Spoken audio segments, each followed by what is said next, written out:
Alors, bonjour à tous. Suite à la dictée de syllabes que je vous ai envoyée sur la limace, on va faire une page donc sur le L, la lettre L, donc qui est la transformation de la limace en une lettre. Donc la limace, c'est la lettre L.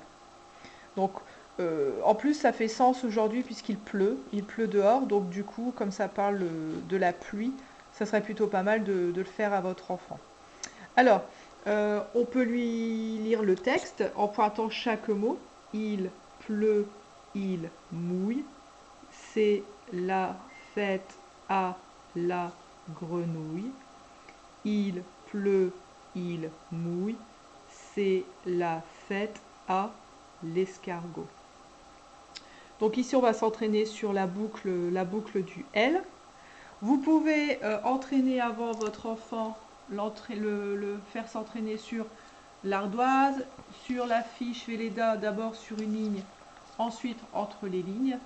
Et s'il maîtrise bien l'écriture de la lettre et des deux mots, à ce moment-là, vous pouvez commencer sur le fichier de graphisme. Donc on y va, c'est la page 38. Donc ici, on travaille donc sur le L, donc des boucles à l'endroit collées. On touche bien la ligne du haut, on descend jusqu'à la ligne du bas.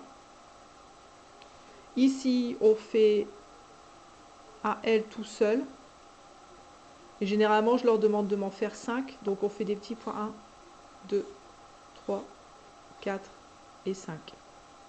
On commence au point, on touche bien la ligne du haut, on descend jusqu'à la ligne du bas, on remonte un petit peu la queue.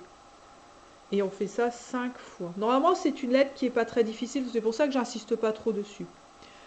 Ce qui sera intéressant, c'est d'essayer de leur faire lire ce petit mot. Le.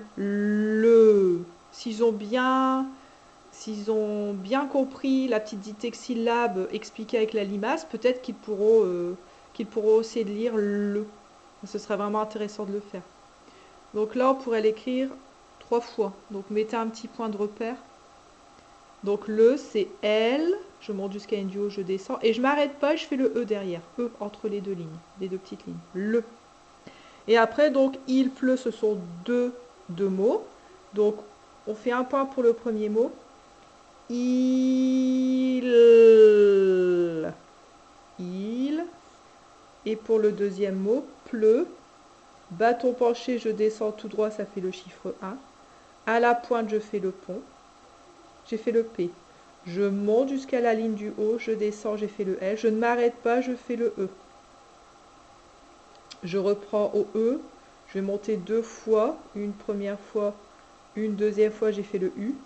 Et ensuite, je monte, je ne touche pas la ligne du haut. Je descends sur le même trait, la queue, bâton couché. Et j'écris il pleut. Surtout, rappelez-lui qu'il a écrit il pleut et surtout, faites-lui dire qu'est-ce que tu as écrit? J'ai écrit il pleut. Et ensuite, on finit par un petit graphisme récréatif qui est pour moi pas très important. Le plus important, c'est l'écriture. Mais on peut lui faire faire. Hein. On décore le premier parapluie avec des cannes à l'envers, des croix, des cannes à l'envers. Et ici, on fait la même chose sur chaque parapluie ouvert. Et sur le dernier, eh bien, votre enfant choisira le signe graphique qu'il mettra dans chaque partie du parapluie. Voilà. On n'oublie pas de lui faire écrire la date. Donc aujourd'hui, nous sommes jeudi. Donc, on rappelle les jours de la semaine. J, E, U, D et I. On n'oublie pas le point sur le I, le point sur le J. On est le 30, un 3 et un 0. On est le dernier jour du mois d'avril. Avril A. Je remonte, je fais le pont du V, bâton couché. Sur le V, je fais le R. I, L. Et 2020. 1, 2, 1, 0, 1, 2 et 1, 0. Voilà, donc là, cette page du fichier, ce sera vraiment intéressant de la faire après la dictée de syllabes avec la limace. Ça ferait plus sens avec votre enfant de faire cette page-là. Voilà, j'espère que j'ai été assez claire et que cette vidéo vous aidera. À bientôt!